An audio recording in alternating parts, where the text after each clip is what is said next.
Hello everyone, स्वागत है आपका रेप्लिका वर्ल्ड में। आज हम डिस्कस करेंगे जेंडर स्कूल एंड सोसाइटी जो पेपर है बीएड में, उसकी यूनिट फर्स्ट। तो चलिए शुरू करते हैं। तो इस यूनिट में हम काफ़ी चीज़ों के बारे में बात करने वाले हैं।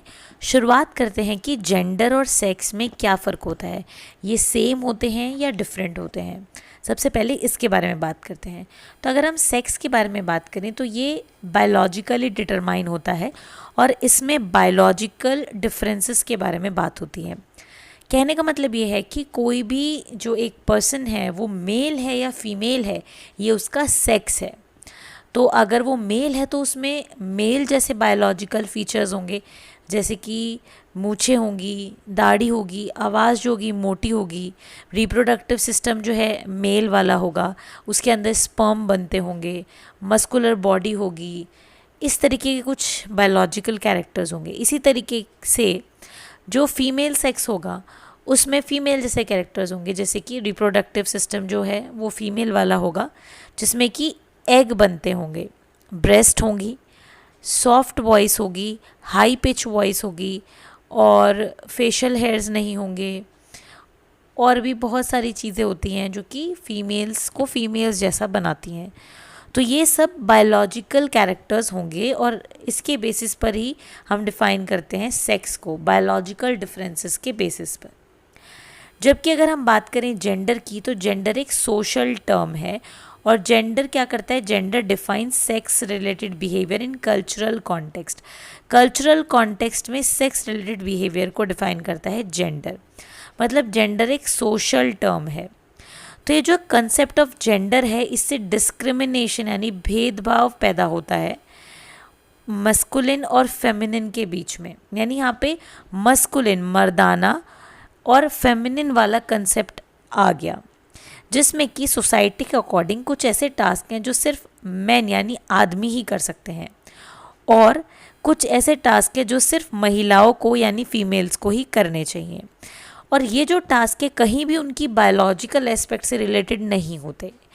जैसे कि पहले के लोग ऐसा मानते थे कि घर के बाहर जाकर काम करने का जो काम है वो सिर्फ आदमियों का ही है, आदमी ही बाहर जाकर काम करके पैसा कमा सकते हैं।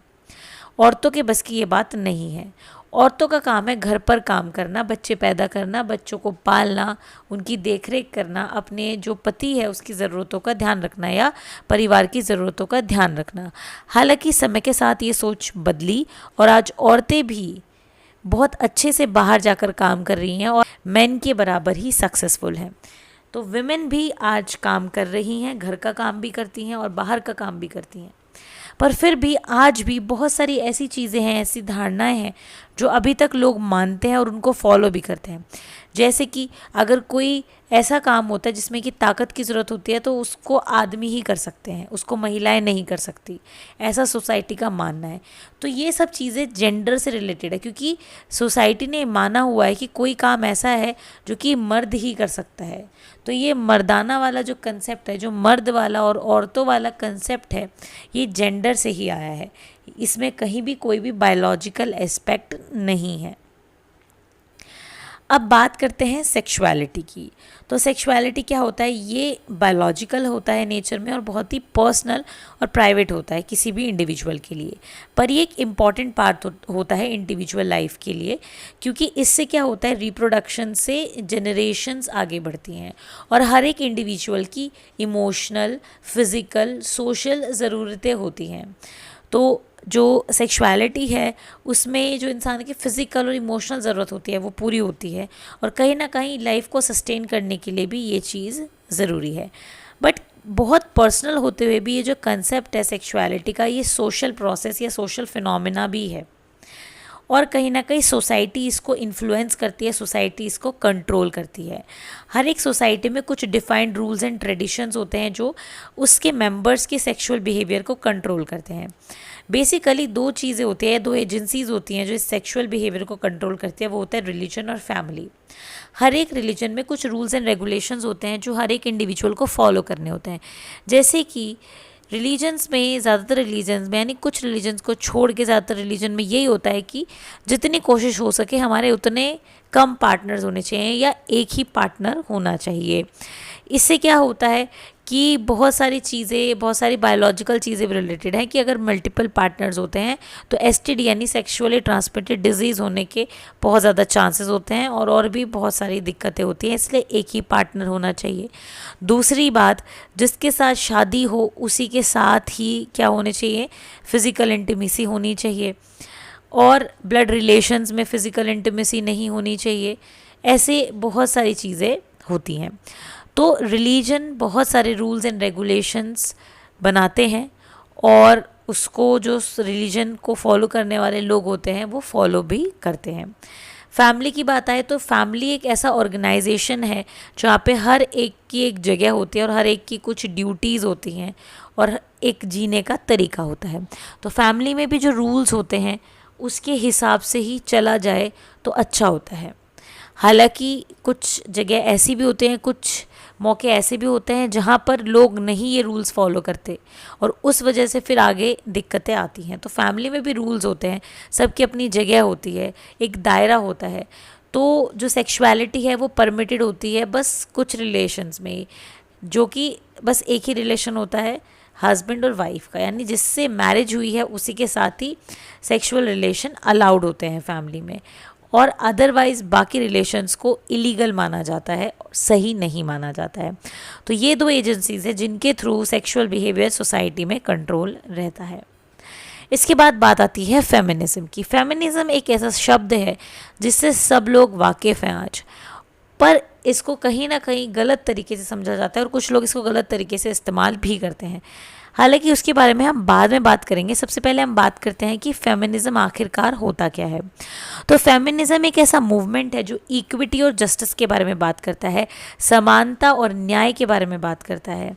यहाँ पर ये जनरली इस बारे में है कि मेन और वुमेन को कैसे देखा जाता है, यानी कि पुरुष और स्त्री को कैसे देखा जाता है समाज में, कैसे उनको एक दूसरे से रिलेटेड किया जाता है।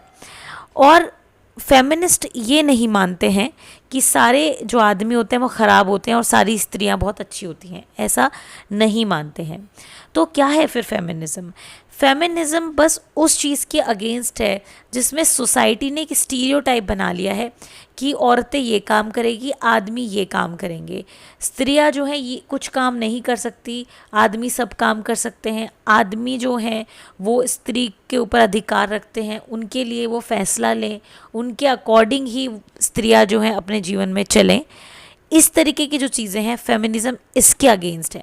फेमिनिज्म चाहता है, या फेमिनिस्ट जो हैं वो चाहते हैं कि मनुष्य जो है वो एक है, चाहे कोई स्त्री हो या कोई पुरुष हो, दोनों को समान अधिकार मिलना चाहिए और इस नज़र से नहीं देखा जाना चाहिए कि औरतें क्या कर सकती हैं क्या नहीं कर सकती हैं। So this is all about empowering women, but it is not at all against man. आदमियों के विरुद्ध नहीं है फेमिनिज्म, पर औरतों को एम्पावर करने के लिए है। अब इसमें भी बहुत सारी चीज़ें हैं, जैसे कि फेमिनिज्म को गलत समझा जाता है स्पेशली पुरुषों के द्वारा। उनका मानना ये है कि फेमिनिज्म को लेकर पुरुषों का शोषण किया जाता है सामाजिक तौर पे, और कोई भी अगर केस होता है तो वहाँ पर पुरुष को ही गलत ठहराया जाता है। इस तरीके की धारणाएं लोगों के मन में है, हालांकि फेमिनिज्म का मतलब बिल्कुल भी ये नहीं है। तो कुछ तो गलत सोच है और कुछ गलत कार्य भी किए जाते हैं। जैसे फेमिनिज्म की आड़ में कुछ गलत चीज़ें भी की जा रही हैं, ऐसा नहीं है कि नहीं की जा रही हैं। जैसे कि अगर कोई केस है और उसमें फीमेल जो है उसकी गलती है, फिर भी जो मेल होता है उसकी ही गलती मानी जाती है, उसको ही ब्लेम किया जाता है। तो ऐसा भी होता है, पर ज़रूरी नहीं है हर केस में ऐसा हो। तो हमें न्यूट्रल होकर सोचना चाहिए। हमें ये भी देखना चाहिए कि कहीं कुछ लोग गलत तो नहीं सोच रहे हैं इसके बारे में, और हमें ये भी देखना चाहिए कि कोई इसको मिसयूज़ तो नहीं कर रहा है। तो बात यह है कि फेमिनिज्म गलत नहीं है, उसको गलत तरीके से विचारा जाता है और गलत तरीके से कहीं ना कहीं कभी प्रयोग किया जाता है। अब फेमिनिज्म जो है, जब वो इतना अच्छा कंसेप्ट है, तो फिर फेमिनिज्म के रास्ते में प्रॉब्लम क्या है? सबसे बड़ी जो प्रॉब्लम है वो है पैट्रियार्की, जिसको कहा जाता है पितृसत्ता। इसके बारे में बात करते हैं। पैट्रियार्की क्या है? पैट्रियार्की यानी पितृसत्ता का मतलब ये है एक ऐसा सिस्टम जहाँ पर मेन डोमिनेट्स विमेन, यानी आदमी स्त्रियों के ऊपर डोमिनेंस करते हैं, इसको ही पितृसत्ता कहा जाता है। पूरी दुनिया में आज भी पितृसत्ता कायम है। हालांकि अब काफ़ी चीज़ें कम हो गई हैं, पर फिर भी अभी भी पितृसत्ता है। यानी कि एक जो परिवार होता है उसमें मुखिया हमेशा पुरुष होता है और पुरुष की आज्ञा से ही जो परिवार होता है वो चलता है। खास तौर पर अगर पुरुष उस परिवार में कमाता है तो फिर पुरुष जो सबको खर्च देता है, पुरुष के अनुसार ही फैमिली जो होती है, परिवार जो होता है, उसमें फैसले लिए जाते हैं। अगर स्त्री कमाती है तो भी पुरुष को एक ऊंचा दर्जा दिया जाता है परिवार में, और कहीं ना कहीं पुरुष जो होता है वो स्त्री पर कंट्रोल रखता है और उसको डोमिनेट करता है लाइफ की हर एस्पेक्ट में। तो इसको कहते हैं पेट्रियार्की, यानी कि पितृसत्ता। तो सेल्विया वेबले ने इसको इस तरीके से डिफाइन किया that patriarchy is defined as a system of social structure and activities in which men have dominance over women and they exploit them.